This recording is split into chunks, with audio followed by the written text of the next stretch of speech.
సర్వలోక నివాసులారా, దేవుని గూర్చి సంతోష గీతము పాడుడి, ఆయన నామ ప్రభావము కీర్తించుడి. ఆయనకు ప్రభావము ఆరోపించి ఆయనను స్తోత్రించుడి. ఈలాగు దేవునికి స్తోత్రము చెల్లించుడి. నీ కార్యములు ఎంతో భీకరమైనవి. నీ బలాతిశయమును బట్టి నీ శత్రువులు లొంగి నీ యొద్దకు వచ్చెదరు. సర్వలోకము నీకు నమస్కరించి నిన్ను కీర్తించును. నీ నామమును బట్టి నిన్ను కీర్తించును. మన ప్రభువును రక్షకుడైన యేసుక్రీస్తు నామంలో మరొకసారి మీ అందరికీ నా యొక్క హృదయపూర్వక వందనాలు తెలియజేసుకుంటున్నాను. మనల్ని దేవుడు ఆశీర్వదించి దీవించి 2021వ సంవత్సరపు చివరి జనవరి మాసంలో చివరి ఆదివారం నాడు దేవుణ్ణి ఆరాధించుటకు, స్తుతించుటకు, ఘనపరచుటకు దేవుడిచ్చిన గొప్ప ధన్యతను బట్టి దేవునికి సమస్తమైన మహిమ, ఘనత, ప్రభావం ఆరోపిస్తూ ఈ ఆరాధన క్రమాన్ని ప్రారంభించుకుందాం.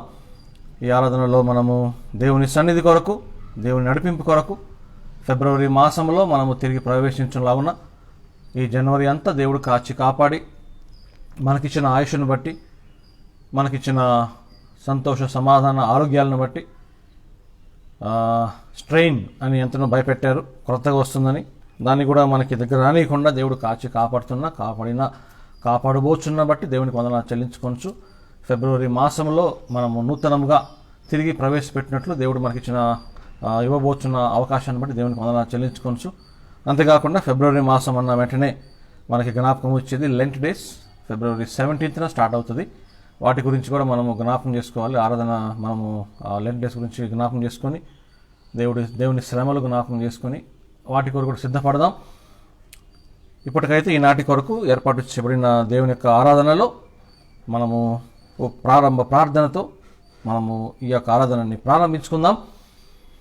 మాతో పాటు ఫేస్బుక్లోను, యూట్యూబ్లోను మాతో సహకరిస్తున్న, మాతో పాటు పాలుపంపులు పొందుతున్న మీ అందరికీ, దైవజనులకు, తోటి దైవజనులకు, సహచరులకు, బంధువులకు, మిత్రులకు, శ్రేయభిలాష, అంతకంటే ప్రాముఖ్యంగా reconciliation ministries, the Shamma church సంఘస్థులకు మీ అందరికీ నాకు హృదయపూర్వక వందనాలు తెలియజేసుకుంటున్నాను.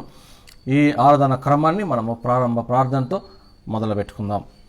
మమ్మలను మిక్కిలిగా ప్రేమించిన మా ప్రియ పరలోకపు తండ్రి, మీ విలువైన శ్రేష్టమైన నామమునకు వేలాది స్తుతులు, స్తోత్రాలు చెల్లించుకుంటున్నాం. ప్రభువా, ఈ యొక్క ఉదయకాల సమయంలో మీ సన్నిధానంలో చేరి ప్రార్థన చేయుటకు మాకు ఇచ్చిన గొప్ప తరుణానికై వందనాలు. గడిచిన వారమంతట్లో మీరు మాకు తోడుగా ఉండి నడిపించి మా ప్రతి ప్రయాణంలో, మా నడకలో, మా చేతుల్లో, మా యొక్క చూపుల్లో, మా ప్రవర్తనలో, ప్రభు మా వైఖరిలో మీరున్నందుకు వందనాలు చెల్లించుకుంటున్నాం. ప్రభు, జనవరి మాసం అంతా మమ్మల్ని కాచి కాపాడి ఈ చివరి ఆదివారపు రోజు, ఈ మాసానికి ప్రభు చివరి ఆదివారంలో మిమ్మల్ని ఆరాధించుటకు, స్తుతించుటకు, ఘనపరచుటకు మీరు మాకు ఇచ్చిన గొప్ప తరుణానికై మీకు వందనాలు చెల్లించుకుంటున్నాము. సజీవ లెక్కల్లో ఉంచి సజీవంగా మిమ్మల్ని ఆరాధించుటకు మాకు ఇచ్చిన గొప్ప ఆధిక్యతను బట్టి మీకు వందనాలు చెల్లించుకుంటున్నాము. మీరు జీవిస్తున్నారు కాబట్టి మేము జీవిస్తాము అని చెప్పిన మాటను జ్ఞాపకం చేసుకుంటున్నాం.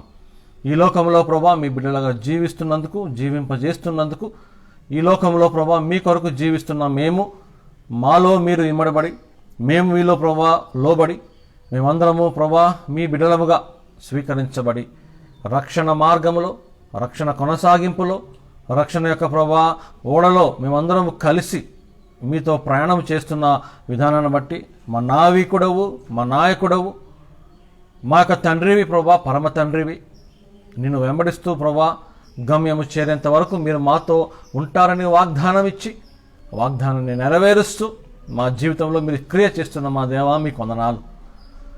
మేము ప్రభా ఏమై ఉన్నామో నీ ఉచితమైన కృపను బట్టి ఉన్నాము. మిమ్మల్ని ప్రేమించి, మీ ద్వారా ప్రేమింపబడి, మీ యొక్క రక్షణ పొందుకొని రక్షణను కొనసాగించడానికి మీరు మాకు ఏర్పాటు చేసిన యొక్క ఆరాధనలను, మాకు ఏర్పాటు చేసిన ప్రభా కూడికలను బట్టి మీకు వందనాలు. ఈరోజు మిమ్మల్ని ఆత్మతో, సత్యముతో ఆరాధించుటకు సహాయం చేయమని ప్రార్థించుకుంటున్నాం. ఆత్మదేవ మమ్మల్ని మీరు మీ యొక్క అదుపులో ప్రభా మీరు ఉంచమని వేడుకొంటున్నాం. మీరే ప్రభా సమస్తమైన మహిమ ఘనత ప్రభావం పొందుడుగాక. ఈ సమయంలో ప్రభా మాకు ఇచ్చిన యొక్క సమయాన్ని బట్టి మీకు వందనాలు చెల్లించుకోవచ్చు ప్రభా. పాటల ద్వారా వాక్యం ద్వారా మీరే మహిమ పొందమని ప్రార్థించుకుంటున్నాం. మీ మహిమను పొందుకుంటున్నాం. మేము మీ మహిమలో కొనసాగుటకు సహాయం చేయండి. ఈ ఆరాధనా క్రమాన్ని మీ హస్తంలో పెడుతుండగా ప్రత్యేకంగా ప్రభా ఎక్కడెక్కడైతే ఆరాధనలు జరుగుచున్నవో అట్టి స్థలాలలో, అట్టి ఆరాధన ప్రభా ఆలయాలలో, చర్చిల్లో ప్రభా మీ సన్నిధిని నింపమని ప్రార్థించుకుంటున్నాం.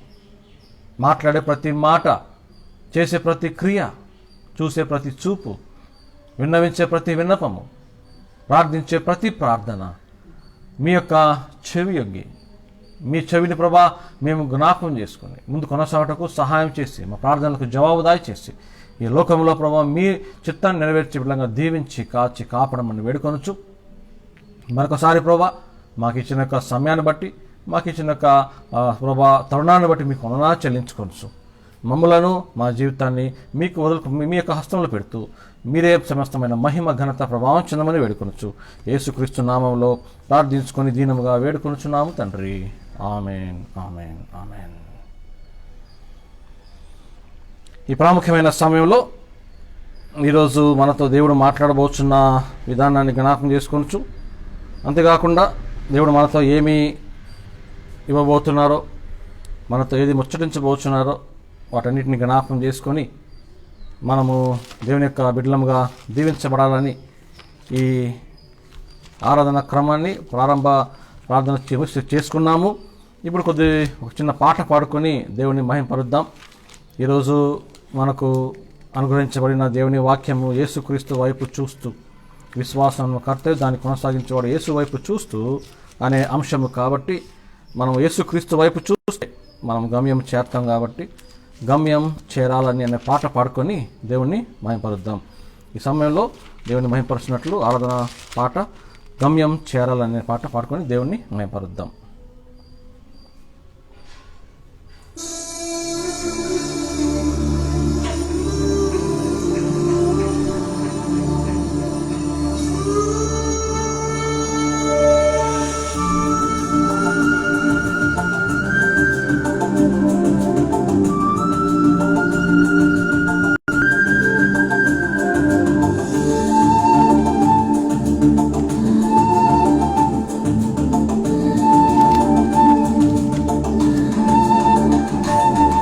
గమ్యం చేరాలని, నీతో ఉండాలని, పగలూరే పరవశించాలని, ఈ నింగి నెల కనుమరుగైన శాశ్వత జీవం పొందాలని సాగిపోతున్నాను. నిన్ను చూడాలని నిరీక్షిస్తున్నాను. నిన్ను చేరాలని సాగిపోతున్నాను. నిన్ను చూడాలని నిరీక్షిస్తున్నాను. నిన్ను చేరాలని, గమ్యం చేరాలని, నీతో ఉండాలని, పగలూరే పరవశించాలని, ఈ నింగి నెల కనుమరుగైన శాశ్వత జీవం పొందాలని.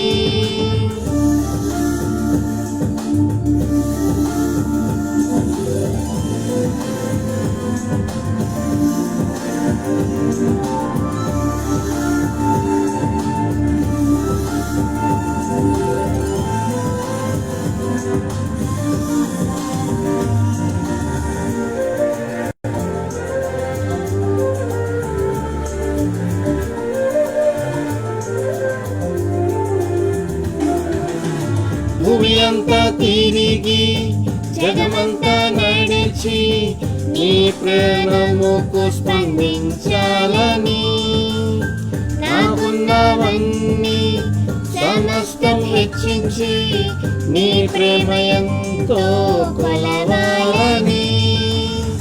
అది ఎంత ఎత్తున ఉందో, అది ఎంత లోతున ఉందో, అది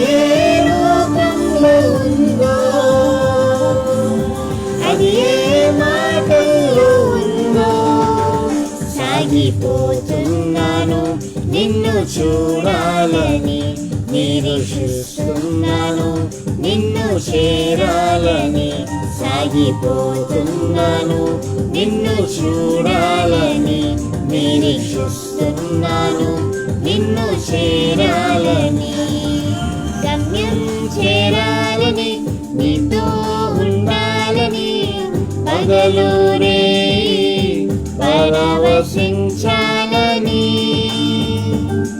ఈ నింగి నేల కనుమరుగైన శాశ్వత జీవం పొందాలని.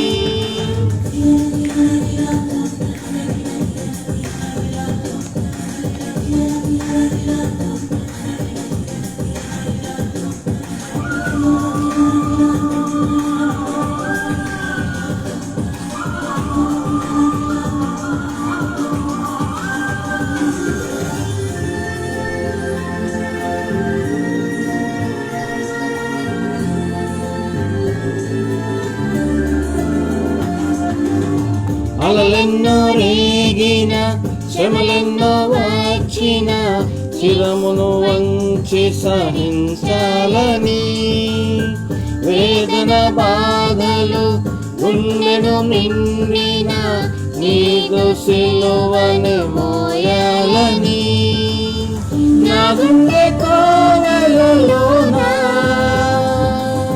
నిన్నే ప్రతిష్ఠించి నీ సేవలోనే ఇలలో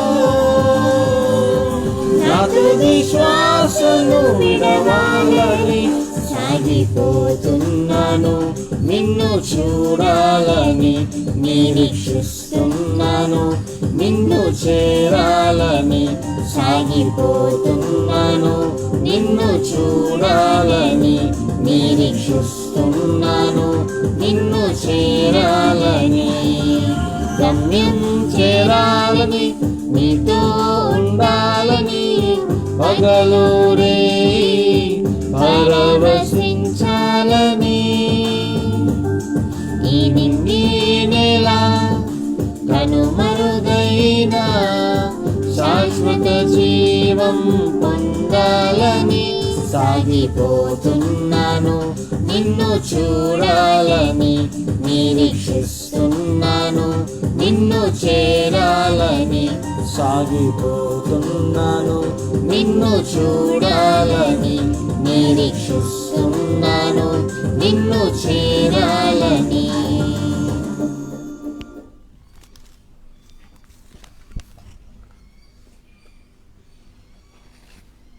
గమ్యం చేరడానికి ఆస్కారమైన మన యేసు క్రీస్తుని చూస్తూ ముందుకు సాగాలని చెప్పిన పాటను బట్టి పాట పాడటమే కాకుండా మనస్ఫూర్తిగా దేవుని స్తుతిలో మనం ముందుకు ఉండాలని దేవుడు కోరుచున్నాడు. కాబట్టి అట్టి మార్గంలో నడుస్తూ ఆయన మార్గంలో మనము ఇమడి ముందుకు కొనసాగుదాం.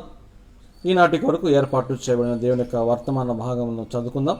దేవుని వాక్య భాగము ఈనాటి కొరకు మనతో మాట్లాడిన దేవుని వాక్య పాఠ్య భాగము హెబ్రీయులకు రాసిన పత్రిక, అపోస్తలుడైన పౌలు హెబ్రీయులకు రాసిన పత్రిక 12వ అధ్యాయము మొదటి 2 వచనాలు చదువుకుందాం. హెబ్రీయులకు రాసిన పత్రిక 12వ అధ్యాయము మొదటి 2 వచనాలు జెసికా వచ్చి చదివి వినిపించవలసిందిగా కోరుచున్నాం.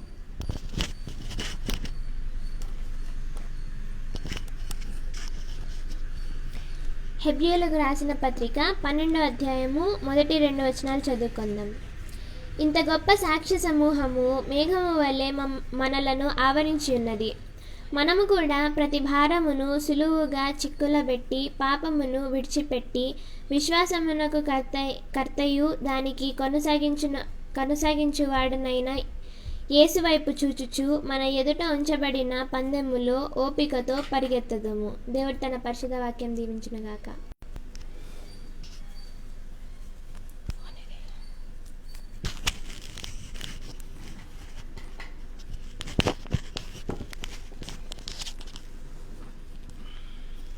దేవుడు మనకు అనుగ్రహించిన ఈ దినాన్ని బట్టి వందనాలు చెల్లిస్తున్నాను.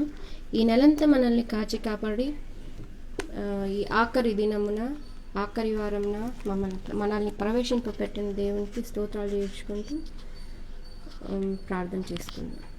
మా ప్రేమ కృపగల మా ప్రభా, జయం గల మనైనా ఈ ఉదయకాల సమయంలో మీ సన్నిధానంలో చేరి మిమ్మల్ని స్తుతించి ఆరాధించి కొనియాటకు మీరు మాకు ఇచ్చిన గొప్ప ధనతను బట్టి స్తోత్రాలు చేసుకున్నామనైనా తండ్రి. మరి 2021లో ప్రభా తండ్రి, మీరు ఈ మొదటి నెల ఆఖరి రోజు ఆఖరి వారంలో మీరు మమ్మల్ని ప్రవేశింపబెట్టిన విధానం బట్టి స్తోత్రాలు చేసుకున్నామనైనా.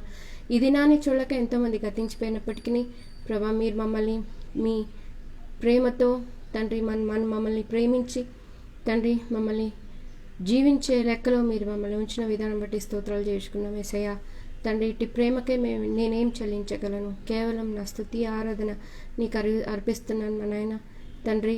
మరి తండ్రి, ఈ దినానికై మీ తండ్రి ప్రార్థన చేస్తున్నాం మా నాయన.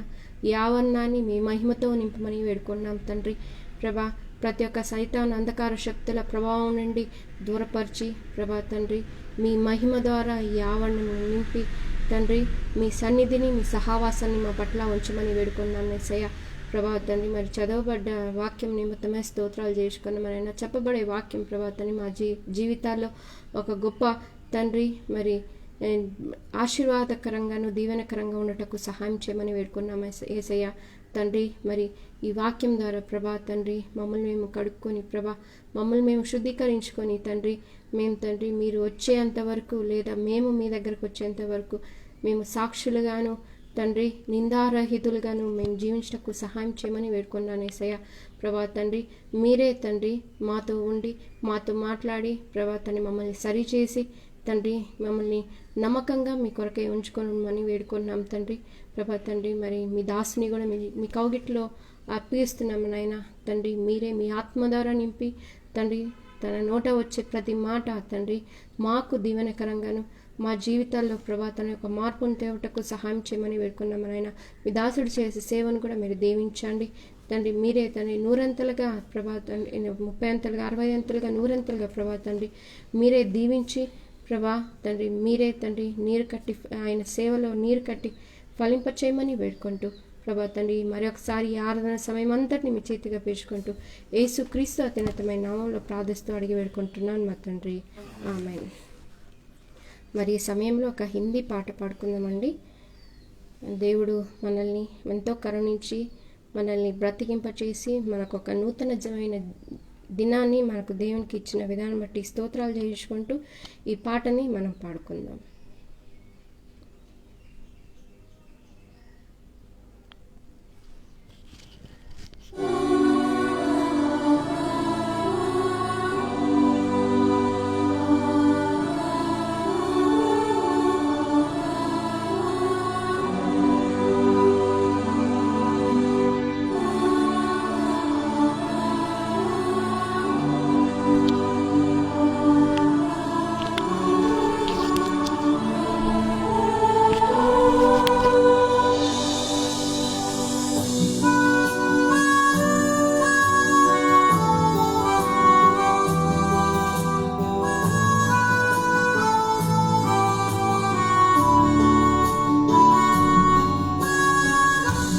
तेरी स्तुति और आराधना करता हूँ मैं तुझसे ये प्रार्थना, महिमा से तेरी इस जगह को भर, जो भी तू चाहे तू यहाँ पर कर।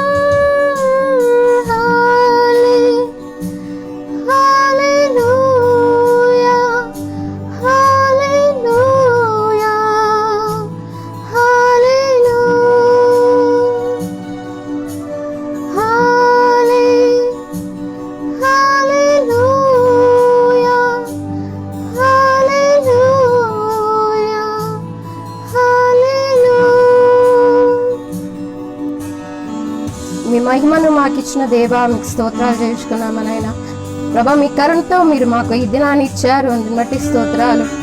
మీ దయతో ప్రభా మమ్మల్ని కనికరించి మేము బాధలో ఉన్నప్పుడు మా చేయి ఎత్తి పట్టుకుంటారు దేవా, మీకు స్తోత్రాలు చేసుకున్నాం యేసయ్యా.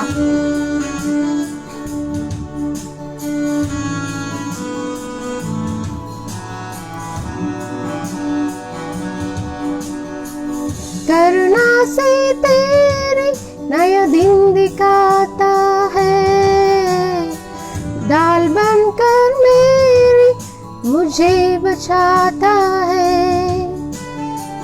जब मैं पुकारूं तू दौड़ आता है, जब मैं गिरूं मुझे उठाता है। हालेलुया, हालेलुया, हालेलुया, हालेलुया,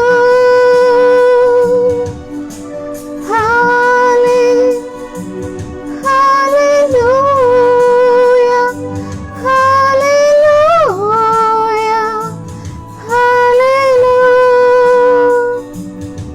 ఈ సర్వ సృష్టిలో ప్రభువా మీరు నాకు మాకు దేవుడై ఉన్నారు. మిమ్మల్ని వదిలిపోతే ప్రభా మేము నాశనానికి గురి అవుతాము.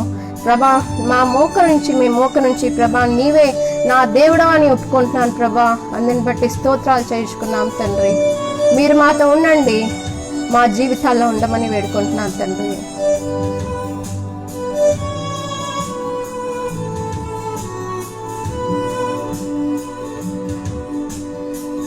सारी जगह में तुझसा कोई नहीं, तुझको छोड़ कोई प्रभु है ही नहीं।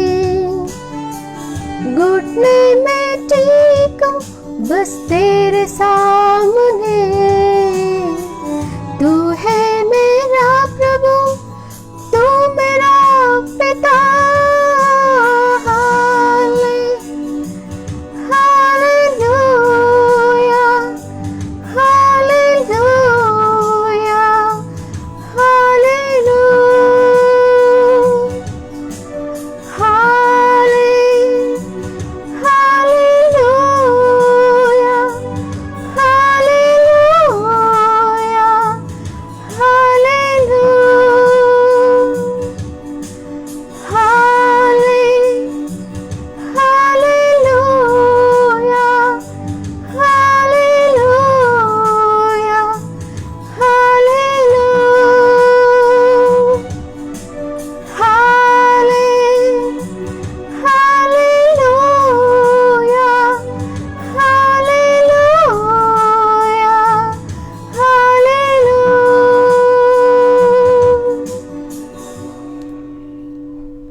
దేవుని మహాకృపను బట్టి దేవుని మహింపరిచిన విధానాన్ని దేవుని జ్ఞాపకం చేసుకొని ఆయన చేసిన మేళ్లకు స్తుతులు చెల్లిస్తూ ఆరాధన చెల్లిస్తూ ఆయన మనకు దేవుడిగా ఉన్నప్పుడు మనం పొందుకున్న ఆశీర్వాదాలను జ్ఞాపకం చేసుకొని ఈనాటి కొరకు దేవుడు మనతో ఏమి మాట్లాడబోచున్నారో, మనతో ఏమి ముచ్చటించబోచున్నారో, ఆయన గొప్ప అమూల్యమైన మాటల కొరకు ఆయన ముఖారవిందమును మనం పొందుకొని ఆయనను ముఖాముఖిగా చూసేలోపు మనల్ని మనము దేవునికి ఇచ్చిన యొక్క సమయాన్ని బట్టి, దేవుడు మనకి ఇచ్చిన యొక్క తరుణాన్ని బట్టి వందనాలు చెల్లించుకుంటూ వాక్యంలోనికి వెళదాం. చిన్న ప్రార్థన చేసుకుని వాక్యము మనము ధ్యానం చేసుకుందాం. ప్రభువా, మరొకసారి మీ సన్నిధిలోకి వస్తున్నాము. అల్పుడైన నన్ను సిలువ చాటును మరుగుపరుచుకొని మీ వాక్యమును నాకు దయచేసి మీరే మాకు దేవుడిగా ఉండి నడిపించమని, పరిశుద్ధాత్మ దేవా మీ బోధను మాకు దయచేయమని, మా ప్రతి నోటి మాట, మా ప్రతి హృదయ ధ్యానము మీకు అంగీకారం ఉంటకు సహాయం చేయమని యేసుక్రీస్తు నామములో ప్రార్థించుకుంటున్నాము తండ్రి. Amen, amen. ప్రియమైన సంగమ, దేవుని బిడ్డలారా, సంగీతలారా, మరొకసారి మీ అందరికీ నా యొక్క హృదయపూర్వక వందనాలు తెలియజేసుకుంటున్నాను.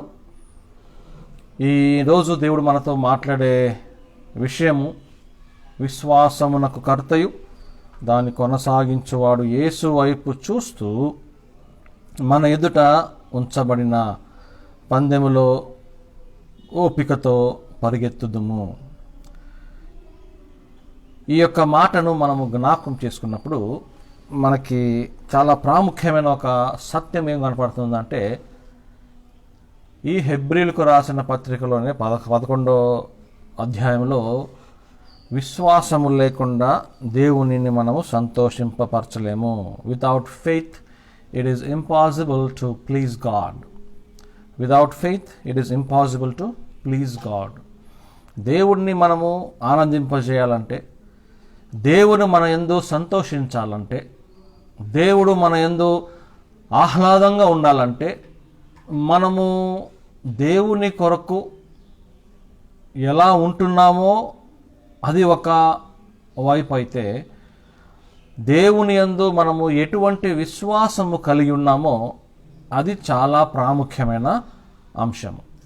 మన విశ్వాస పరిమాణము మనల్ని దేవుని బిడ్డలుగా ఈ లోకములో జీవింపజేయడమే కాకుండా, ఈ లోకములో మనల్ని పరలోక సంబంధులుగా స్థిరపరుస్తుంది. దయచేసి గమనించండి ప్రియులారా, ఈ లోకంలో మనము దేవుని బిడ్డలముగా జీవిస్తున్న ప్రతి విషయంలో, జీవిస్తున్న ప్రతి తరుణంలో దేవుడు మనకిచ్చిన ఈ యొక్క ఆధిక్యత ఏంటంటే, ఈ పాపభరితమైన జీవితంలోనే, ఈ రోగముతో కూడిన జీవితంలోనే, ఈ లోకాధిపతి అయిన సాతానుడు లోకాన్ని శాసిస్తూ, ఈ లోకాన్ని, భూలోకాన్ని, భూమండలాన్ని నాశనము చేయాలని, తాను పరలోకములో పొందుకోలేని ఆ గొప్ప స్థితిని ఈ లోకంలో మనుషుల ద్వారా పొందించాలని అవ్వతో మొదలుపెట్టుకొని సౌలుతో కంటిన్యూ చేస్తూ ఇశ్రాయేలీలతో ఆ యొక్క శాపమును కొనసాగింపజేస్తూ క్రొత్త నిబంధన దాకా మన ఈరోజు వరకు సాతాను యొక్క పని ఏంటో తెలుసా? పరలోకములో తాను పొందుకోవాల్సిన అనుకున్న ఆ యొక్క గర్వముతోనూ, ఆ యొక్క ఆశతోనూ, అత్యాశతోనూ దేవునిగా నేను మారాలి, దేవుని సన్నిధిని, దేవునికి స్థానాన్ని నేను చూసుకోవాలని తన ప్రణాళికను బట్టి, తన ఉద్దేశాలను బట్టి ఎక్కడైతే ఓడింపబడ్డాడో, ఈనాటికి కూడా తిరిగి యేసుక్రీస్తు వచ్చేంత వరకు కూడా ఆ పనిలోనే ఉంటాడు. ఏ పని అండి? యేసుక్రీస్తుకు వ్యతిరేకంగా ఆయన స్థానంలోనికి నేను వెళ్ళాలి, ఆయన స్థానంలోకి నేను వెళ్ళాలి. దయచేసి గమనించండి, దేవుని మీద విశ్వాసము, యేసుక్రీస్తు మీద విశ్వాసం ఏం చేస్తుందంటే, ఆయన స్థానానికి యేసుక్రీస్తు ఎక్కడైతే ఉన్నారో, యోహాను సువార్త 15వ అధ్యాయంలో మనం చూస్తున్నట్లయితే, నా మాటలు మీ యందును, మీరు నా యందును నిలిచి ఉండేలా 3 విషయాలు జరుగుతున్నాయి అక్కడ. ఏంటంటే, నేను ఎక్కడ ఉన్నానో మీరు అక్కడ ఉంటారు. యోహాను సువార్తలో 15వ అధ్యాయం యొక్క ఉపోద్ఘాతం నేను చెప్తున్నాను. దేవుని యందు గనక మనము నిలకడగా ఉంటే, నిజమైన ద్రాక్షావల్లిగా మనము ఆయనకి కంటు కట్టబడి జీవించినట్లయితే, యేసుక్రీస్తు వారు 3 వాగ్దానాలు చేస్తారు ఆ అధ్యాయంలో. నేను జీవిస్తున్నాను కాబట్టి మీరు జీవిస్తారు. ఏది? ఇహలోక సంబంధమైన మరణాంతరము, ఈ లోకాన్ని విడిచిన తర్వాత పైలోకములో, 2వ ఆశీర్వాదకరమైన పరలోకములో, భూలోకములో నీవు యేసుక్రీస్తును నమ్ముకొని విశ్వసించి ఆయన యందు ఇమిడి ఉంటే, యేసుక్రీస్తు జీవాన్ని ఈ లోకంలో పొందుకున్న నీవు ఈ శ్వాసలో యేసుక్రీస్తును కనుక నువ్వు ఇమర్చుకుంటే, ఈ శ్వాస నిన్ను విడిచినప్పుడు నీ యొక్క హృదయం ఇక్కడ ఆగిపోతే నీ జీవము పరలోకములో ప్రారంభమవుతుంది. నేను జీవిస్తున్నాను గనక మీరు జీవిస్తారు, అది మొట్టమొదటి ఆశీర్వాదము. రెండోది గనక నేను ఎక్కడ ఉన్నానో మీరు అక్కడ ఉంటారు. ఇప్పుడు యేసుక్రీస్తు వారు ఎక్కడున్నారు? పరలోకములో తండ్రి కుడి పార్శ్వమున కూర్చొని మన కొరకు విజ్ఞాపన చేస్తున్నారు. నేను ఎక్కడ ఉంటానో మీరు అక్కడ ఉంటారు. దయచేసి గమనించండి, యేసుక్రీస్తు వారు పరలోకము చేరింది. ఇప్పుడు యేసుక్రీస్తు వారు ఉన్న స్థితిలో, ఉన్న స్థలము ఎలా చేరగలిగారు అని ప్రశ్న వేస్తే, ఆయన దేవుడు కాబట్టి, దైవపుత్రుడు కాబట్టి, దైవత్వాన్ని ఈ లోకములో ప్రదర్శించి దేవుని బిడ్డగా తన బలిని అర్పించి తన క్రయధనాన్ని రక్తమును క్రయధనముగా అర్పించి విశ్వాసాన్ని బయలుపరిచి తన యందు విశ్వాసం ఉంచిన వారు యెహోవాను నమ్మి యేసుక్రీస్తునందు విశ్వాసం ఉంచిన వారికి ఆ యేసుక్రీస్తుని చూసుకుంటూ వెళితే ఎలాగైతే యేసుక్రీస్తు ఇప్పుడు తండ్రి కుడిపార్శ్వమున కూర్చొని పరలోకములో మన కొరకు విజ్ఞాపన చేస్తున్న ఆ తరుణాన్ని ఎలా యేసుక్రీస్తు వారు పరలోకం చేరారంటే చాలామంది ఏమంటారంటే ఆయన దేవుడు గనుక పరలోకము చేరారు. సరే, అది 100% రైట్. ఆయన మనిషిగా ఈ లోకంలో జీవించి పాపము చేయకుండా, పాపము లేకుండా 100% 100% ఒక మానవుడిగా కూడా జీవించాడు. అది గమనించాలి మనం. యేసుక్రీస్తు వారికి ఆకలైంది, యేసుక్రీస్తు వారికి దప్పికైంది, యేసుక్రీస్తు వారు కోపడ్డారు, యేసుక్రీస్తు వారు జాలిపడ్డారు. కానీ దయచేసి గమనించండి ప్రియులారా, ఈ సాధారణమైన మన మానవ రక్తానికి యేసుక్రీస్తు రక్తానికి తేడా ఏంటంటే దేవునికి విరుద్ధముగా, దేవునికి హేయముగా, తండ్రి అయిన దేవునిని అవమానపరిచే విధానంలో కానీ, తండ్రి అయిన దేవునికి చెడ్డ పేరు తీసుకొచ్చే విధానంలో కానీ, తండ్రి అయిన దేవుని విషయంలో ఏదైతే ఏ చిన్న ఒక మచ్చ, ఒక పిన్నుకున్న ఆ పాయింట్, పిన్నుకున్న ఆ టిప్ అంతా కూడా దేవునికి అసహ్యమైనది, దేవునికి ఇష్టం లేనిది ఏ ఒక్క రోజు కూడా తన 33.5 సంవత్సరాల్లో ఏ ఒక్క క్షణము కూడా దేవుని మీద, తండ్రి మీద ఉన్న విశ్వాసాన్ని, తండ్రి మీద ఉన్న నమ్మకాన్ని కోల్పోకుండా, ఆ నమ్మకానికి భంగం కలగకుండా, ఆ నమ్మకంలో సన్నగిల్లకుండా తను పుట్టిన క్షణము నుండి సిలువలో తను వేలాడుతూ, ఇదిగో తండ్రి నా ఆత్మను నీ చేతికి అప్పగించుకుంటున్నాననే ఆ క్షణము వరకు తండ్రికి విరుద్ధముగా కానీ, తండ్రికి ఇష్టం లేని పని ఒక్కటి కూడా చేయకుండా, ఏ తండ్రి మీద తన నమ్మకాన్ని పెట్టుకున్నారో, ఏ తండ్రి మీద తన మీద తన విశ్వాసాన్ని కనపరుచుకున్నారో, విశ్వాసమునకు కర్తయు యేసుక్రీస్తు విశ్వాసానికి కర్త. ఎందుకు యేసుక్రీస్తు విశ్వాసానికి కర్త అయ్యాడు? ఎందుకంటే ఆ విశ్వాసాన్ని సృష్టించిన యెహోవా తండ్రి మూలము. ఆ యెహోవా తండ్రి మూలాన్ని యేసుక్రీస్తు వారు అనుసరించి తన జీవితంలో ఇమర్చుకుని మన కొరకు విశ్వాసమునకు తండ్రి అయ్యాడు. దయచేసి గమనించండి ప్రియులారా, విశ్వాసము, వాట్ ఈస్ ఫెయిత్? విశ్వాసము అంటే ఏంటి? మనం చూసుకున్నాము హెబ్రీయులకు రాసిన పత్రికలో 11వ అధ్యాయంలో మనం చూసినట్లయితే, మొదటి అధ్యాయంలో మొదటి వచనంలో చూస్తున్నట్లయితే, విశ్వాసమున్నది నిరీక్షింపబడు వాటి యొక్క నిజ స్వరూపము. నిరీక్షింపబడు వాటి యొక్క నిజ స్వరూపము, అదృశ్యమైన వనుటకు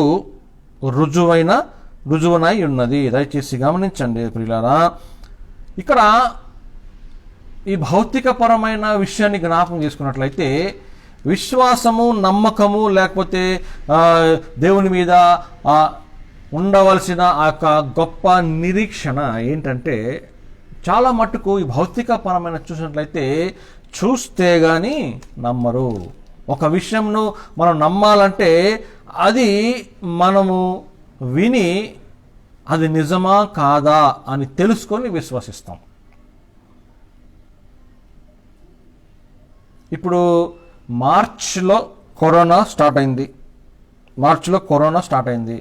మన ఇండియా దేశంలో. కరోనా వచ్చిందంట, మహమ్మారి వచ్చిందంట అని విన్నాము. కానీ దాని పర్యవసానాలు, దాని విపత్తు, తద్వారా వచ్చే ఆ రిజల్ట్స్, ఫలితము చూసి ఎంతమంది చనిపోతున్నారో అది చూసిన తర్వాత, ఇటలీలో అట్లా రోడ్డు మీద పడిపోతున్న ఆ దృశ్యాన్ని చూసి నమ్మాం. వినడం ఒక ఎత్తు, నమ్మడం ఒక ఎత్తు. ఎప్పుడైతే ఆ దృశ్యాన్ని చూసి ప్రభుత్వం కానీ లోకల్ లీడర్స్ కానీ చూసి, అరే మీరు ఈ కరోనా స్టార్ట్ అయింది, మీరు మాస్కులు ధరించండి, శానిటైజర్స్ వాడండి అని ఎప్పుడైతే వాటిని గురించి వారు ఉత్తర్వులు జారీ చేశారో, విన్నది ఒకటి, చూసిన తర్వాత నమ్మాం. ఇప్పుడు విశ్వాసము అనేది చూస్తేనే వచ్చేది విశ్వాసం. కానీ ఇక్కడ ఏం చెబుతుందంటే యేసుక్రీస్తు వారి గురించి, లేకపోతే మన క్రైస్తవ జీవితంలో అదృశ్యమైనవి ఉన్నవనుటకు, అదృశ్యమైనవి ఉన్నవి. ఎవరు అదృశ్యుడు? ఇప్పుడు యేసుక్రీస్తు వారు అదృశ్యుడు. యేసుక్రీస్తు వారు మనకి కనబడడం లేదు. యేసుక్రీస్తు వారు ఆత్మ అదృశ్యం. కానీ అదృశ్యుడైన దేవుడు నాకు కనబడకపోయినప్పటికీ ఆ దేవుడు నాలో ఉన్నాడని, ఆ దేవుడు నాలో జీవిస్తున్నాడని, జీవిస్తున్న నేను నాలో దేవుడు ఇమడి ఉన్నాడని, యేసుక్రీస్తు ఉన్నాడని, నేను యేసుక్రీస్తు కనబడకపోయినా తన క్రియలు నాలో కనబడుతుంది, తన క్రియలు నాకు కనబడుతుంది, తన క్రియలు నాలో జీవిస్తుంది, తను నాలో జీవిస్తున్నాడు. నాలో జీవిస్తున్న యేసుక్రీస్తు తన క్రియలను నాలో నెరవేరుస్తున్నారు. అదృశ్యుడైన దేవుడు, తన మీద నమ్మకం పెట్టుకున్న నేను, దృశ్యంగా ఉన్న కనబడుచున్న కార్యాలు నా జీవితంలో చేసి, అదృశ్యుడైన దేవుడు తాను కనపడకపోయినప్పటికీ తన క్రియల ద్వారా, ఆశీర్వాదాల ద్వారా, దీవెనల ద్వారా, ఈవుల ద్వారా, నన్ను పోషించే విధానము ద్వారా, మమ్ములను దేవుడు కాపాడుతున్న విధానము ద్వారా, ఆయన కనపడకపోయినా ఆయన క్రియలు నాకు కనబడుతున్నాయి. ఆయన కనబడుతున్న క్రియలను పొందిన నేను ఆ క్రియలను నా జీవితంలో అన్వయించుకొని ఆ క్రియలను ఇతరులకు వివరిస్తూ ఉండగా, అదృశ్యుడైన యేసుక్రీస్తు నిన్ను చూసి నీకు ఆశీర్వాదం ఇచ్చి, నీ దీవెనతో పాటు నువ్వు ఎప్పుడైతే ఇతరులకు యెహోవా నాకు కనపడకపోయినా నన్ను దీవిస్తున్నాడు, ఆశీర్వదిస్తున్నాడు, నీ జీవిత శైలి, నీ వైఖరి, నీ ప్రవర్తన, నీ ఆలోచన, నీ తలంపు, నువ్వున్న రీతిని చూసి నీకు అదృశ్యుడైన దేవుడు దృశ్యమైన ఆశీర్వాదాలతో నిన్ను నింపుతూ, నిన్ను చూసిన, నీతో ఉన్న, నీతో ఇమడుతున్న, నీతో సహచరులుగా ఉన్న వారు నీ దృశ్యమైన ఆశీర్వాదాలను చూసి అదృశ్యుడైన దేవుడు వారికి కూడా నీ జీవితం ద్వారా కనబడతారు. అది విశ్వాసం. అదృశ్యమైనవి ఉన్నట్లు. చూడండి, హెబ్రీయులకు రాసిన పత్రిక 11వ అధ్యాయము 1వ వచనపు 2వ భాగంలో అదృశ్యమైనవి ఉన్నవి అనుటకు ఉన్నవి అంటే ఇక perfect, it is there, that's all. ఉండొచ్చు, ఉండబోవచ్చు, ఉండే ఆస్కారం ఉంది, ఉండే అవకాశం ఉంది, ఉండే సమయం ఉండొచ్చు. There is no element of doubt. సందేహానికి కానీ వేరే మాటకు కానీ ఎటువంటి ఆస్కారము లేదు. అదృశ్యమైనవి ఉన్నవనుటకు అంటే ఖచ్చితంగా దేవుడు ఈ లోకంలో జీవిస్తున్నాడు, ఖచ్చితంగా దేవుని బిడ్డలో జీవిస్తున్నాడు. దేవుని బిడ్డలో జీవిస్తున్న ఆ దేవుడు దేవుని క్రియలు మన జీవితంలో చేస్తూ, అదృశ్యుడైన దేవుడు దృశ్యకలుగా మనం కనపడని దేవుడు కనబడుతున్న ఆ ఆశీర్వాదాలను చూస్తూ ఎంతోమంది యేసుక్రీస్తు తెలియని వారికి నీ ద్వారా, ఆ అదృశ్యుడైన దేవుడు నీ కార్యాల ద్వారా, నీ క్రియల ద్వారా, నీ ప్రేమ ద్వారా, నీ కనికరం ద్వారా, నీ చూపు ద్వారా, నీ యొక్క వైఖరి ద్వారా, ప్రవర్తన ద్వారా అదృశ్యుడైన దేవుడు మీలో కనబడాలి, మీలో కనపడతాడు. అందుకే దేవుని యొక్క చిత్తము, దేవుని యొక్క నడిపింపు. అందుకే అంటాడు కదా, ఏమంటాడు?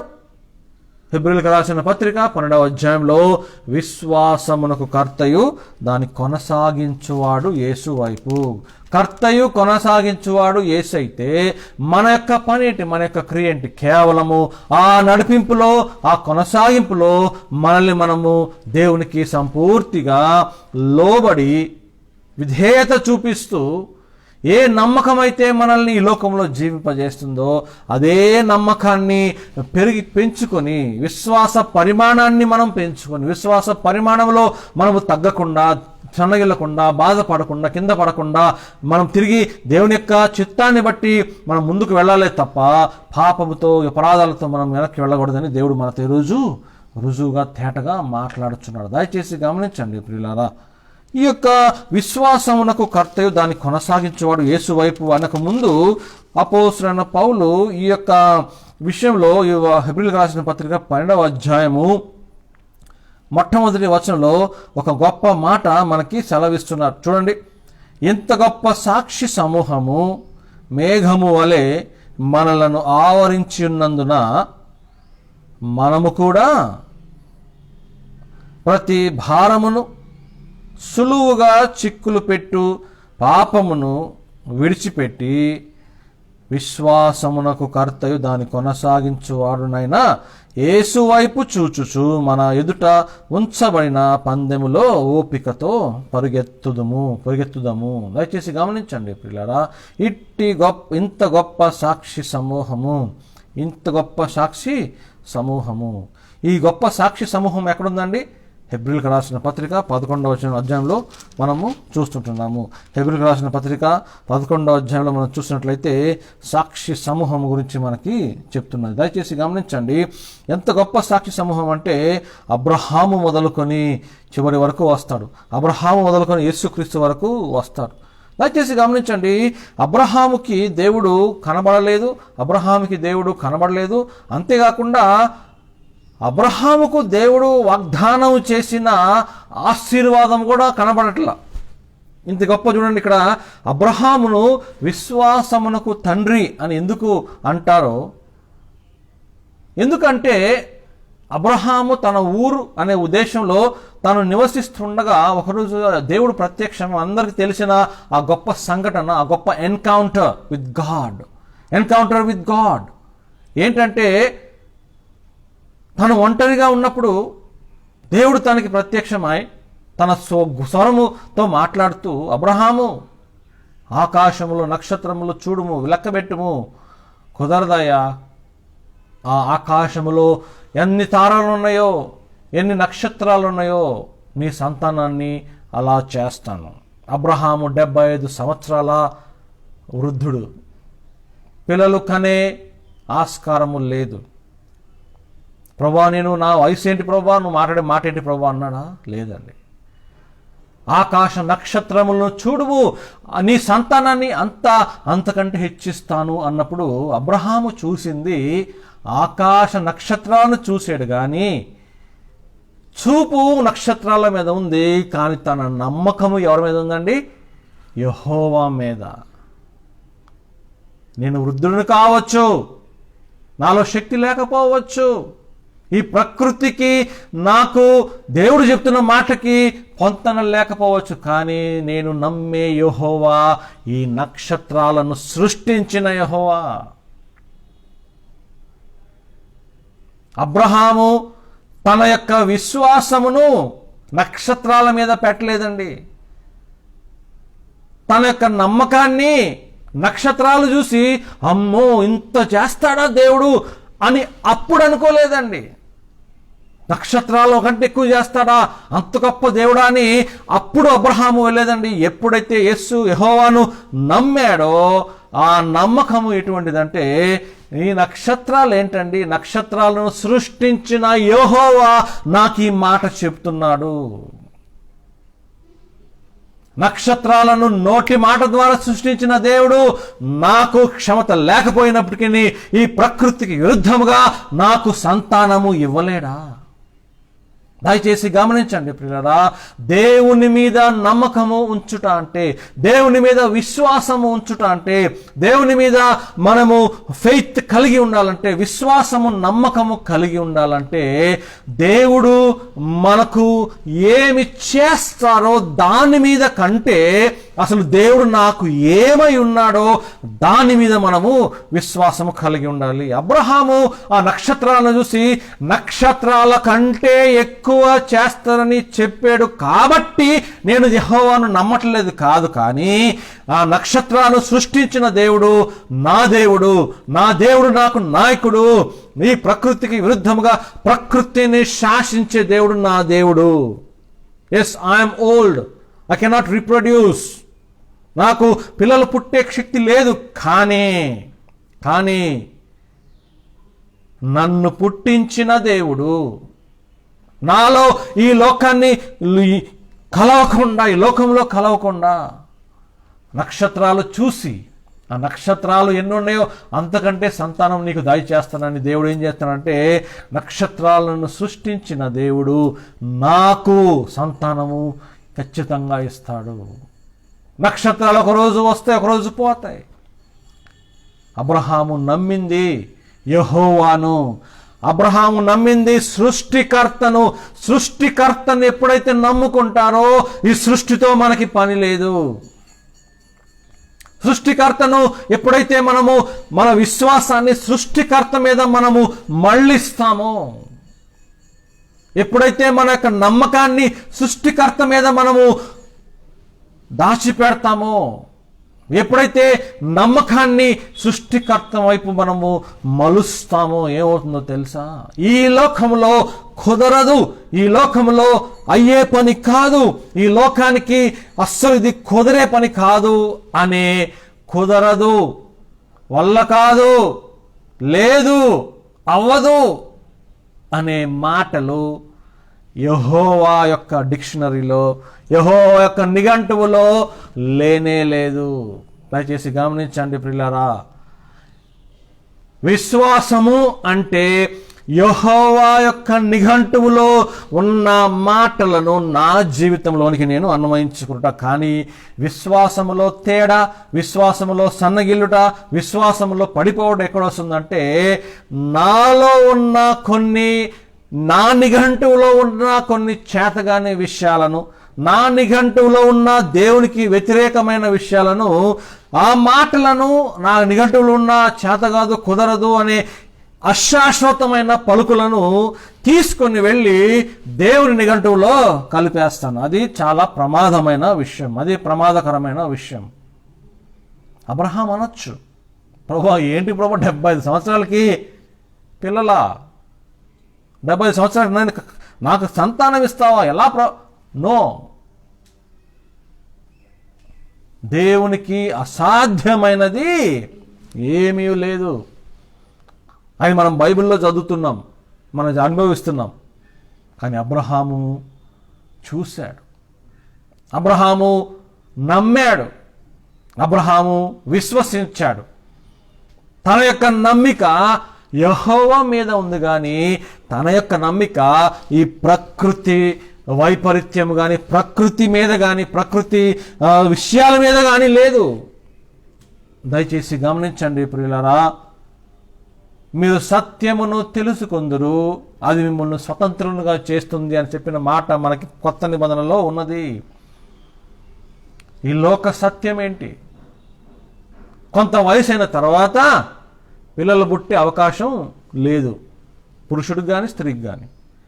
ఇది లోక సత్యము. లోక సత్యం ఏంటి?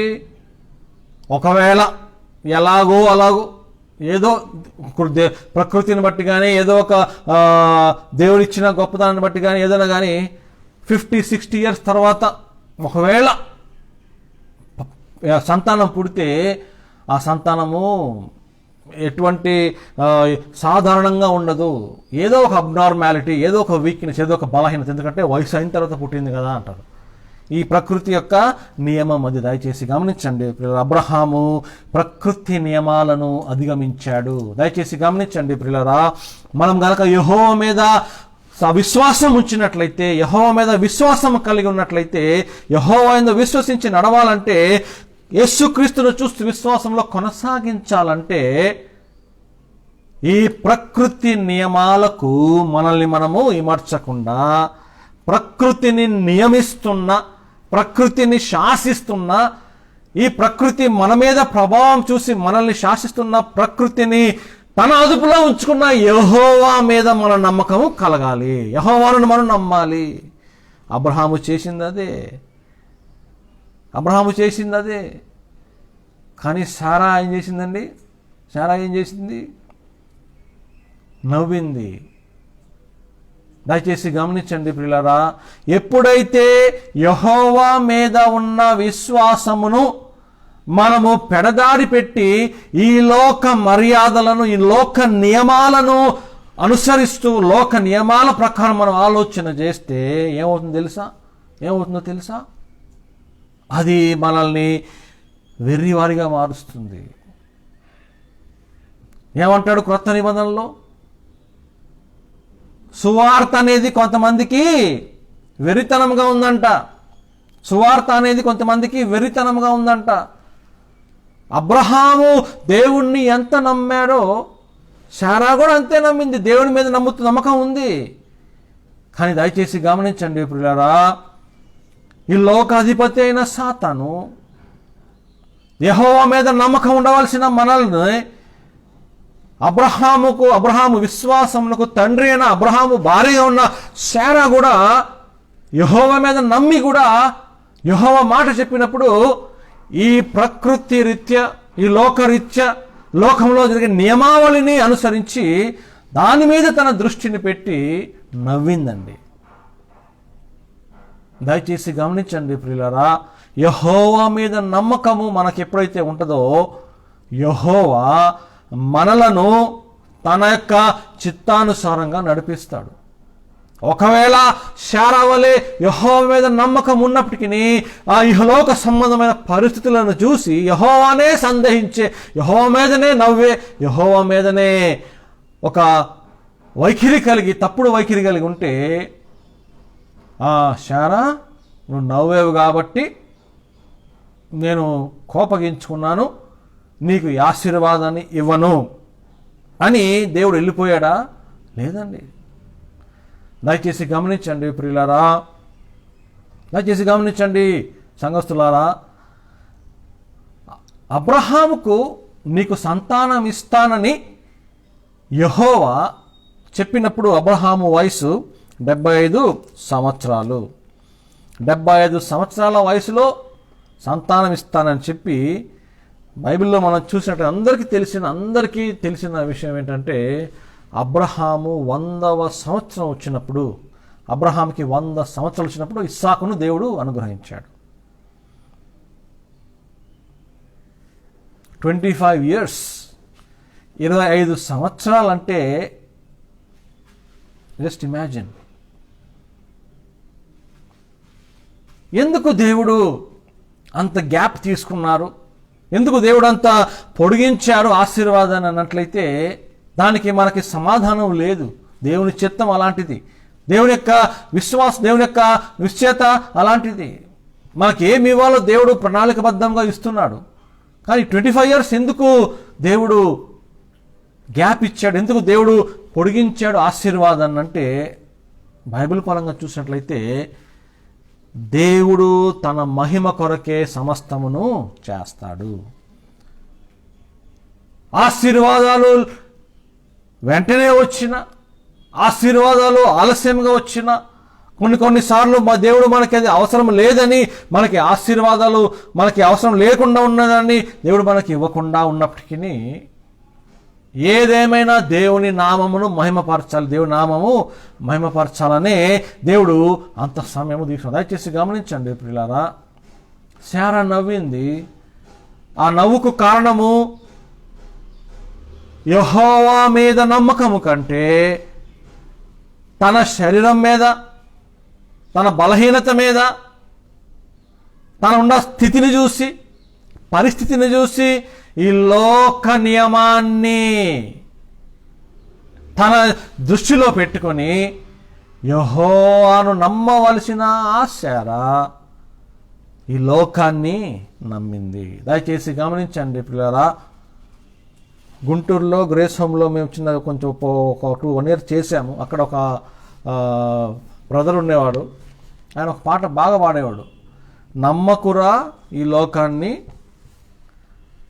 నమ్ముకుంటే నిన్ను అమ్ముకుంటుంది. నమ్మకురా ఈ లోకాన్ని, నమ్ముకుంటే నిన్ను అమ్ముకుంటుందంట. నేను అనుకునేవాడిని, ఏంటి పాట యొక్క అర్థం ఏంటి? లోకాన్ని నమ్మొద్దు, లోకం నమ్ముకుంటే నిన్ను అమ్ముకుంటుంది. తర్వాత దాంట్లో వచనం వచ్చేసరికి ఏమవుతుందంటే, యేసుక్రీస్తు శిష్యులను నమ్మాడు, ఆ శిష్యుల్లో ఒక్కళ్ళు యేసునే అమ్మేశారు.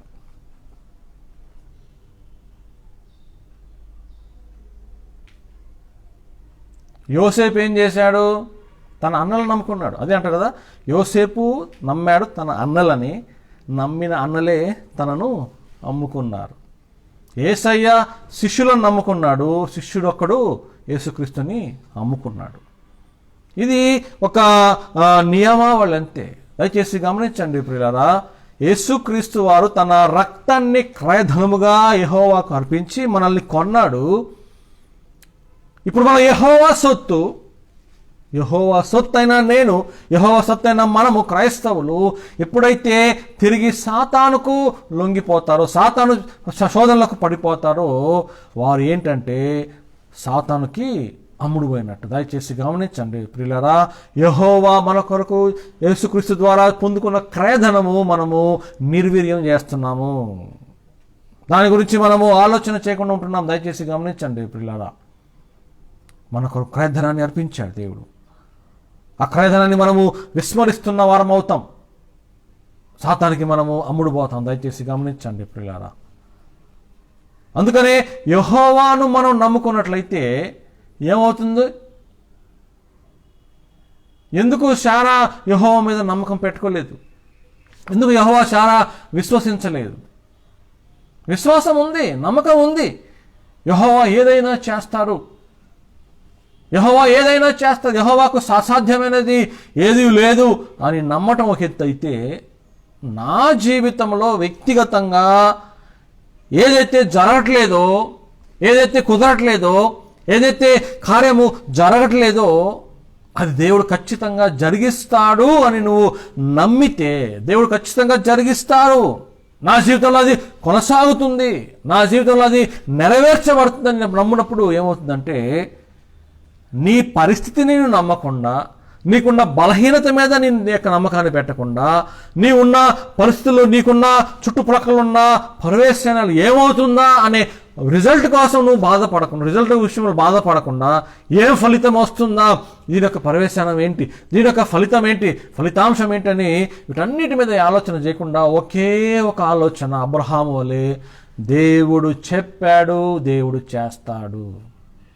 దేవుడు వాగ్దానం ఇచ్చాడు, వాగ్దానాన్ని నెరవేరుస్తాడు, దేవుడు మాట ఇచ్చారు, మాటను నిలబెట్టుకుంటారు. కానీ నిలబెట్టుకునేంత వరకు నేను దేవునికి యోగ్యుడిగా జీవించాలి. దయచేసి గమనించండి ప్రియులారా, 25 సంవత్సరాల పొడిగింపు, 25 సంవత్సరాల గ్యాప్లో చాలామంది అబ్రహాం అనుకుని ఉంటాడు, ప్రభువా శారా అనుకుని ఉంటుంది, ఏది యెహోవా సంతానం ఇస్తానన్నాడు, ఏది యెహోవా సంతానం ఇస్తానని ఏది? 25 సంవత్సరాలు వెయిట్ చేయడం అంటే ఏమైనా అసలు ఏది, ఎస్పెషల్లీ ఏది, ఒక మంచి ఆశీర్వాదం రాబోతుందంట, ఒక మంచి దీవెన రాబోతుందంట, మాకు ఏదైతే ఈ లోకంలో కుదరదు, ఇట్ ఈస్ నాట్ పాసిబుల్ అనే ఆ విషయాన్ని దేవుడు ఇస్తానన్నాడు అని దాని కొరకు వెయిట్ చేయడం అనేది దయచేసి గమనించండి పిల్లరా, చాలా చాలా బాధగా ఉంటుంది. సింపుల్ ఎగ్జాంపుల్ చెప్తాం. మనం వేరే ఊరికి వెళ్ళాలి, వివాహానికి, మన చుట్టాలింటికి వివాహానికి వెళ్ళాలి, ట్రైన్ బుక్ చేసుకున్నాము, స్టేషన్కి వెళ్ళాము, కూర్చున్నాము, వెంటనే అనౌన్స్మెంట్ వస్తుంది, మీరు పలానా ట్రైన్ పలానా టైంకి రావాల్సింది, అరగంట లేట్ అయింది అని అనౌన్స్మెంట్ చేస్తారు. నెత్తి బాధ, అబ్బా అరగంట లేటు, ఎక్కడ వెయిట్ చేయాలి? వెంటనే ఫోన్ వస్తుంది, అరే ఎక్కడున్నారా? స్టేషన్లో ఉన్నాము. కానీ అరగంట లేట్ అంట. అబ్బా ఇక్కడ అందరూ వచ్చేసారు, చుట్టాలు అందరూ వచ్చారు, మీరే ఒక్కళ్ళే రాంది, ఇంకా బాధ. దయచేసి గమనించండి ప్రియులారా, ఈ లోకంలో చిన్న చిన్న విషయాలు, ట్రైన్ రాకపోతే ఏం చేస్తాం చెప్పండి? అరగంట లేట్ అంటే ఖచ్చితంగా వెయిట్ చేయాల్సిందే. కానీ మనస్తాపము, బాధ, వెళ్ళిపోతున్నారు, అందరూ ఎంజాయ్ చేస్తున్నారు, అక్కడ చుట్టాలందరూ వచ్చి ఆడుకుంటున్నారు, నేను ఇక్కడ ఉండిపోయినా అనే ఒకలాంటి ఘర్షణ. ఇంకా పొరపాటున పలానా ట్రైన్ గంట లేట్ ఉందంటే అనగానే ఇక ఎక్కడికో వెళ్ళిపోద్ది. ఆ డ్రైవర్ని తిట్టుకోవటం, ఈ వేరే ట్రైన్స్ తిట్టుకోవటం, సిస్టమ్ని తిట్టుకోవటం, ప్రభుత్వాన్ని తిట్టుకోవటం. ఎప్పుడు ఏమి తిట్టుకుని వారు ఆ సమయంలో వారిని కెలిగితే మాత్రం ఎట్లా ఉంటుందంటే ఏదో పోయినట్టు. నేను అనే మాట ఏంటంటే, ఈ లోకంలో మనము మార్చలేనిది, మన జీవితాన్ని నాశనం చేయకుండా ఏదో కొంచెం ఆలస్యంలో ఉన్నప్పుడే మనము ఓర్పును కోల్పోతాము, ఓర్పును మనము వదిలేస్తాము, మన కోపం వస్తుంది, నిస్పృహం వస్తుంది, ఓర్చుకోలేము. అటువంటిది దేవుడు ఇచ్చిన మాట 25 సంవత్సరాలు వెయిట్ చేశారంటే, నన్ను అడిగితే శారా కూర్చొని ప్రతిరోజు, అప్పుడు క్యాలెండర్స్ ఉండకపోవచ్చు, కానీ రోజులు లెక్క పెట్టుకోవడం. దయచేసి గమనించండి ప్రియులారా, రోజులు లెక్క పెట్టుకోవటం అనేది చాలా చాలా కష్టం. అందుకే మోషే అంటాడు కదా, దినములు చెడ్డవి కనుక ఏం చేయాలంట? దినములు చెడ్డవి. అదే 91వ కీర్తనలో ఏమంటాడు? 90వ కీర్తనలో ఏమంటాడు? మా దినములను లెక్కించుటకు మాకు నేర్పుము ప్రభువా అంటాడు. Lord, teach us to number our days. దినములు లెక్కించుట అంటే ఇదే. యెహోవా చెప్పాడు. క్రియ చేస్తారు, నమ్మకం ఉంది, విశ్వాసం ఉంది. కానీ ఆ క్రియ జరిగేంత వరకు నువ్వు యెహోవా అబ్రహాముకు పలికినప్పుడు ఏ విశ్వాస పరిమాణంలో అబ్రహాం ఉన్నాడో అదే పరిమాణము కొనసాగింది. దయచేసి గమనించండి ప్రియులారా, విశ్వాసములో కొనసాగుట అంటే యేసు వైపు చూసి విశ్వాసములో కొనసాగుతూ పరుగు పందాన్ని మీరు ఓపికతో అంటాడు. అదే ఓపికతో అంటాడు. దయచేసి గమనించండి ప్రియులారా, క్రైస్తవ జీవితానికి కావాల్సినది ఓపిక, ఓర్పు.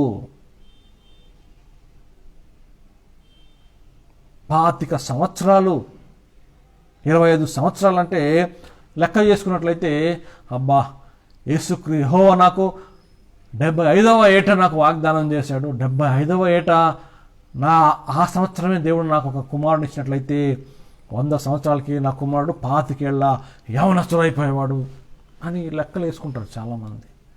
దయచేసి గమనించండి పిల్లారా, యెహోవా ఈ లోక లెక్కలకు, ఈ లోక పరిమాణాలకు, ఈ లోకంలో ఉన్న పరిస్థితులకు అతీతుడు. మనకి ఎప్పుడు అవసరమో అప్పుడే దేవుడు మనకి ఇచ్చేవాడు. అంతవరకు ఏం చేయాలంట? ఓపికతో కొనసాగాలి. కొనసాగడం అంటే ఏంటి? యెహోవా మీద, యేసుక్రీస్తు మీద నీకు నమ్మినప్పుడు, నువ్వు నమ్మకం పొందుకున్నప్పుడు, యేసుక్రీస్తు స్వంత రక్షకునిగా అంగీకరించిన సమయంలో నీకు ఏ విశ్వాసము సంపూర్ణ విశ్వాసం ఉన్నదో ఆ సంపూర్ణ విశ్వాసాన్ని కొనసాగింపజేసుకునే విధానమే యేసుక్రీస్తు వైపు చూచి నడుచుట. దయచేసి గమనించండి పిల్లరా, యేసుక్రీస్తు వైపు చూస్తే మన విశ్వాస పరిమాణము ఒకే రకంగా ఉంటుంది. ఎందుకంటే నిన్న, నేడు, రేపు ఏకరీతిగా ఉన్న దేవుడు మన దేవుడు. యేసుక్రీస్తులో మార్పు లేదు. నిన్న లేదు, ఈరోజు లేదు, రేపు ఉండదు. ఒకే రీతిగా ఉన్న ఆ యేసు మీద ఒకే రీతిగా ఉన్న మనకి ఆయన నమ్మినప్పుడున్న విశ్వాసము కొనసాగుతూ ఉంటే ఆయన వైపు చూస్తే తప్ప, దయచేసి గమనించండి ప్రియులారా, యేసు వైపు చూస్తే తప్ప, యేసు వైపు మన వైఖరిని మనం పొందుకుంటే తప్ప, యేసు వైపు మన ప్రయాణాన్ని మనము కొనసాగిస్తే తప్ప మనకి ఎటువంటి లోకంలో ఏదైనా కూడా దేవునికి మనము చేరుకోలేము. Only when we look at Jesus Christ, you will be able to walk in faith, which is exactly needed to be called his child. ఆయన కుమారునిగా, ఆయన కుమార్తెగా మనము పిలిపించుకోవాలని పరలోకంలో జీవగ్రంథంలో మన పేర్లు లిఖితమై ఉండాలంటే విశ్వాసానికి కర్తైన యేసుక్రీస్తుని చూస్తూ నడవడం తప్ప ఇంకే మార్గము కూడా లేదు. నేనే మార్గమును ఎక్కడికి? పరలోకానికి. నేనే మార్గమును ఎక్కడికి? పరలోక రాజ్యానికి. నేనే మార్గమును. ఈ లోకంలో నా మార్గాన్ని ఏర్పరిచాను. ఆ మార్గాన్ని ఏంటంటే యెహోవా మీద నమ్మకము, యెహోవా మీద విశ్వాసము, దేవుని మీద విశ్వాసము, యేసుక్రీస్తు మీద సంపూర్ణ నమ్మకము, సంపూర్ణ విశ్వాసము. ఇట్టి గొప్ప సాక్షి సమూహము మన ఎదుట ఉండగా ఇక్కడ అబ్రహాము ఒక్కళ్ళ గురించి మనం ఆలోచన చేసాం. దయచేసి గమనించండి ప్రియులారా. అదృశ్యమైనవి ఉన్నవనుటకు అబ్రహాముకు తన కుమారుడు అదృశ్యుడు, కనబడట్లేదు. ఈ లోకంలో మనకి కుదిరే పని కాదు. ఈ లోకపరంగా చూసినట్లయితే మనకి సంతానం రాదు. దయచేసి గమనించండి ప్రియులారా. అదృశ్యుడైన దేవుడు అబ్రహాముకు స్వరము ద్వారా మాట్లాడి, అదృశ్యుడైన దేవుడు మనకి దృశ్యమైన అబ్రహాముకు కనబడుతున్న ఒక కుమారుని ఇస్తానని చెప్పిన, సంతానాన్ని ఇస్తానని చెప్పిన దేవుడు అబ్రహాముకి దేవుడు కనబడట్లేదు, ఆ ఆశీర్వాదము కనబడట్లేదు. గాలిలో ఉన్నది. దేవుని ఆత్మ మాట్లాడుతున్నాడు. దేవుడు కనపడట్లేదు, ఆశీర్వాదం కూడా కనపడట్లేదు. కానీ అబ్రహాముకు ఏమి కనపడిందో తెలుసా? అబ్రహాము ఏమి చూశాడో తెలుసా? అబ్రహాము ఏమి గ్రహించాడో తెలుసా? అందుకనే యెహోవా అబ్రహామును పిలిపించి, నక్షత్రాలను చూడు, ఇసుక రేణువులను చూడు, వాటికంటే ఎక్కువగా నీ సంతానాన్ని చేస్తానన్నాడు. అప్పుడు అబ్రహాముకు సృష్టి కంటే సృష్టికర్త మీద తన నమ్మకాన్ని పెంచుకున్నాడు. ఎప్పుడైతే సృష్టికర్తను తన నమ్మకాన్ని పెంచుకున్నాడో, ఈ సృష్టికర్త యేసుక్రీస్తు ద్వారా విశ్వాసమునకు కర్త అయ్యాడు. దయచేసి గమనించండి ప్రియులారా. విశ్వాసమునకు కర్త అయిన యేసుక్రీస్తును కనుక మనము గమ్యం పెట్టి చూసుకున్నట్లయితే సృష్టికర్తను మనము జ్ఞాపకం చేసుకుంటాము. యేసుక్రీస్తు వైపు చూస్తూ ఆ విశ్వాసమునకు కర్త అయిన యేసుక్రీస్తు కనుక మనము లోబడితే సృష్టికర్త మనకి ఆశీర్వాదాలు ఏదైతే దాచి ఉంచారో ఆ ఆశీర్వాదాలని మనకి ఇచ్చేసి, మనకి దీవించి, ఈ లోకంలో విశ్వాసమునకు కర్తను మనము వెంబడిస్తే వచ్చే లోకంలో సృష్టికర్తను మనము చేరుకుంటాం.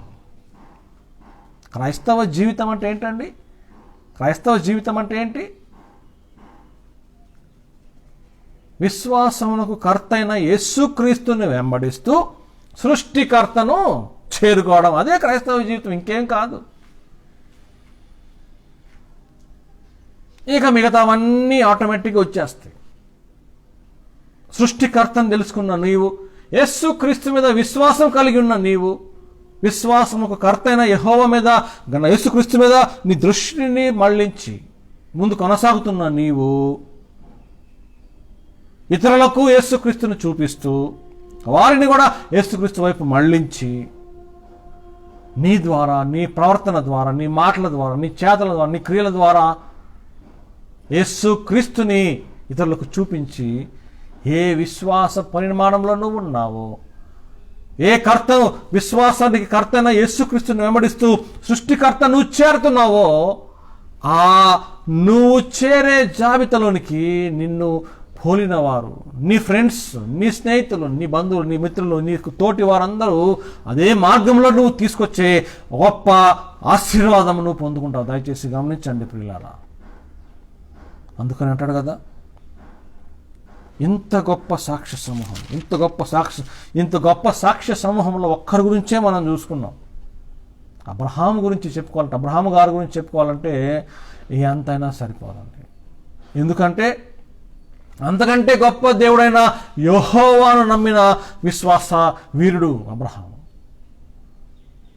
అబ్రహాము గురించే చెప్పుకోవడానికి టైం లేకపోతే, ఎంత చెప్పుకున్నా సరిపోదనుకుంటే, ఇక యెహోవా గురించి చెప్పుకోవాలంటే మన జీవితం సరిపోతుందా?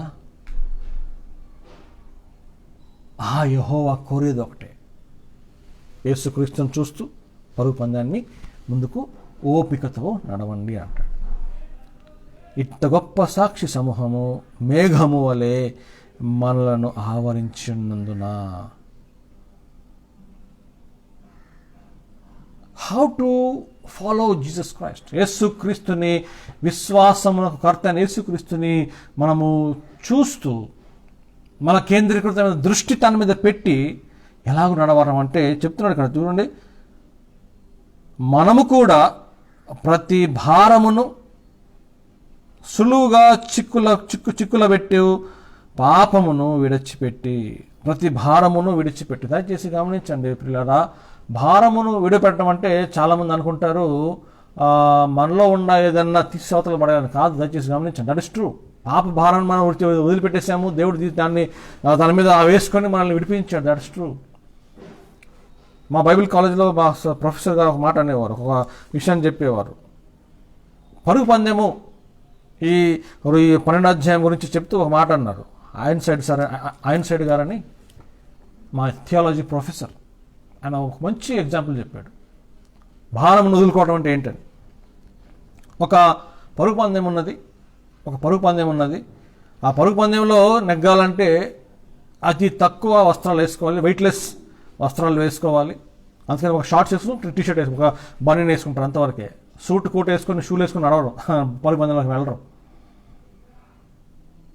ఇప్పుడు పరిగెత్తున్నప్పుడు మనకి దాహం అవుతుంది కదా, సో మనం ఏం చేద్దాం, పరిగెత్తేటప్పుడు దాహం అవుతుంది కాబట్టి ఒక బిందెడు నీళ్లు, లేకపోతే జగ్గుడు నీళ్లు, లేకపోతే గ్లాసు నీళ్లు పట్టుకొని పరిగెత్తుదాం అని పరిగెత్తుతారా? లేదు. పరుగు పందానికి నీళ్ళు అవసరం, పరిగెత్తేటప్పుడు నీళ్ళు అవసరం.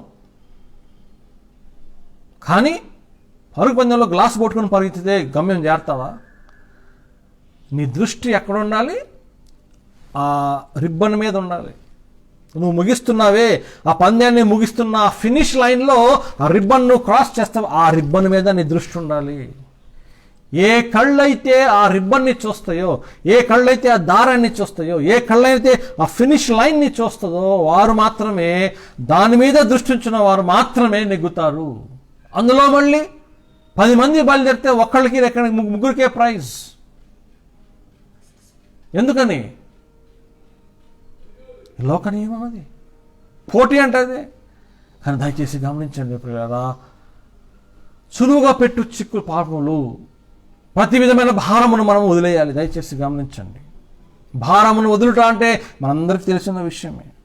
భారమును విడిచిపెట్టడం అంటే యేసుక్రీస్తుని వెంబడించడానికి, యేసుక్రీస్తు విశ్వాసంలో ఉన్న మనము యేసుక్రీస్తుని చూడడానికి ఏదైతే అడ్డంగా ఉన్నదో, అది మన ఉద్యోగం కావచ్చు, మన డబ్బు కావచ్చు, ఆస్తి కావచ్చు, అంతస్తు కావచ్చు, మన కుటుంబం కావచ్చు, మన పిల్లలు కావచ్చు, ఏదైనా కానీ యేసుక్రీస్తు సమయాన్ని గనక దొంగలిస్తున్నట్లయితే, యేసుక్రీస్తుకి ఇవ్వవలసిన ప్రాధాన్యతలో ఏదైనా 1% కూడా దాన్ని తగ్గిస్తున్నట్లయితే దాన్ని తీసి అవతల పారేయాలి. దయచేసి అవతల పారేయడం అంటే దాన్ని తీసుకుని వెళ్ళి దాని గురించి ఆలోచన చేయటం అని కాదు, ప్రక్కన పెట్టి. చాలామంది ఏమంటారు, ప్రార్థన, విశ్వాసము, దేవుని వాక్యము చదవడం చాలామందికి కష్టం, సమయం లేదంటారు, ఐఎమ్ బిజీ అంటారు. దయచేసి గమనించండి పిల్లరా, యేసుక్రీస్తు కొరకు నువ్వు గనక బిజీగా ఉంటే, యేసుక్రీస్తు కనుక నిన్ను చూసి బిజీ అంట మాటలంటే, నువ్వు ప్రార్థన చేసినప్పుడు I'm busy man, I cannot answer your prayer అని ఇప్పుడు అంటే ఎట్లుంటుందో చెప్పండి. బైబిల్ చదువుకున్నావా? లేదండి బిజీ. ప్రార్థన చేసుకున్నావా? లేదండి బిజీ. ఆదివారం ఆరాధనకు వస్తావా? లేదండి చుట్టాలు వచ్చారు, బిజీగా ఉన్నాను.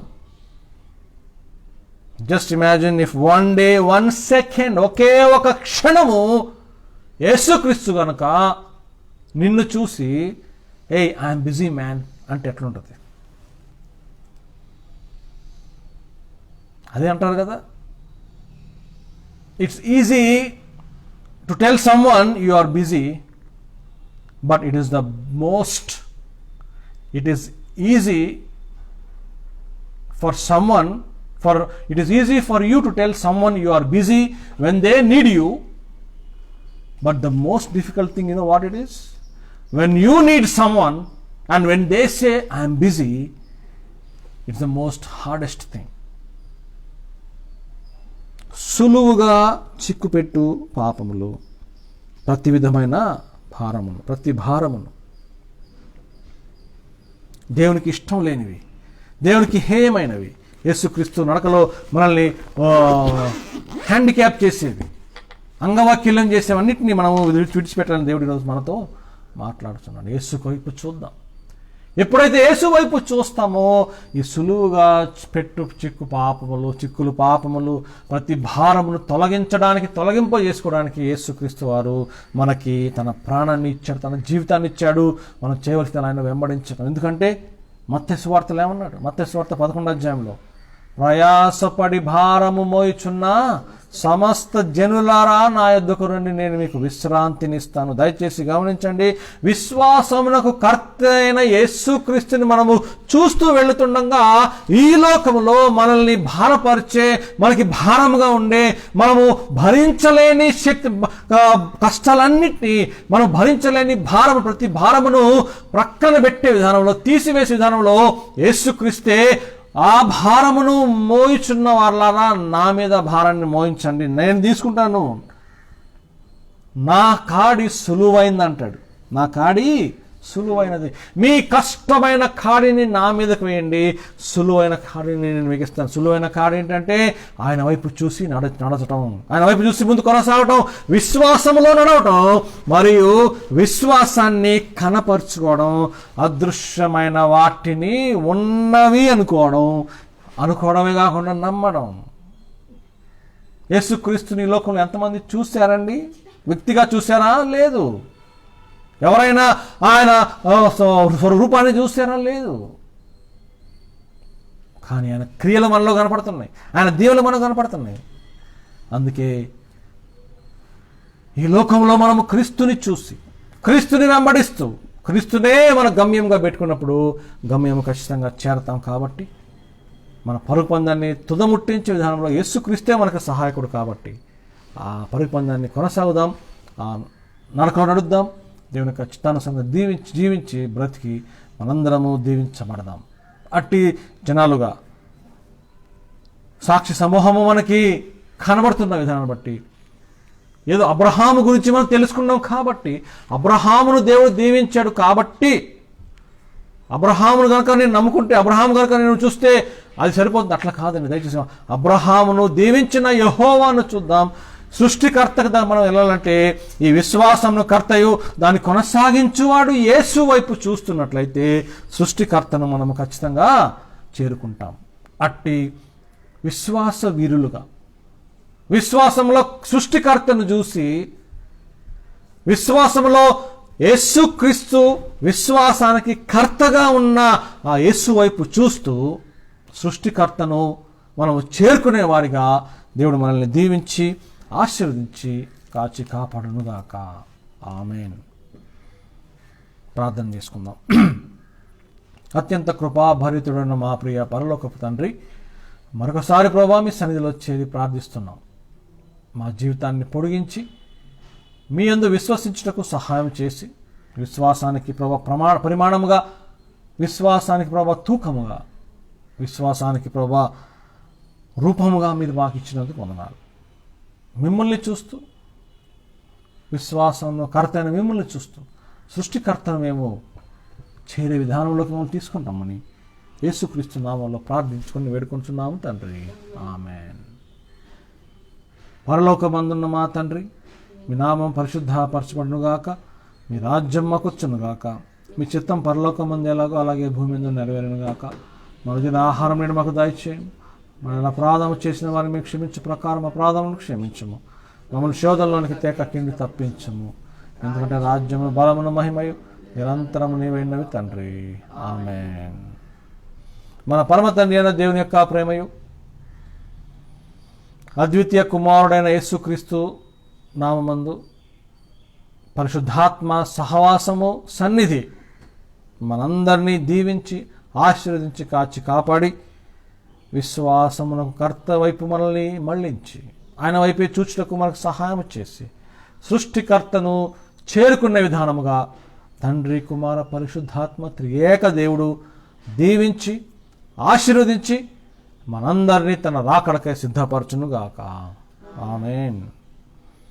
తండ్రి కుమార శుద్ధాత్మగును తగు స్తుతి మహిమలు కల్గుగాక. ఆదిని నీప్పుడు నెల్లప్పుడు అయినట్లు యుగములనౌను. ఆమేన్. తండ్రి కుమార శుద్ధాత్మగును తగు స్తుతి మహిమలు కల్గుగాక. ఆమేన్. అందరికీ వందనాలు. Praise the Lord. God bless you.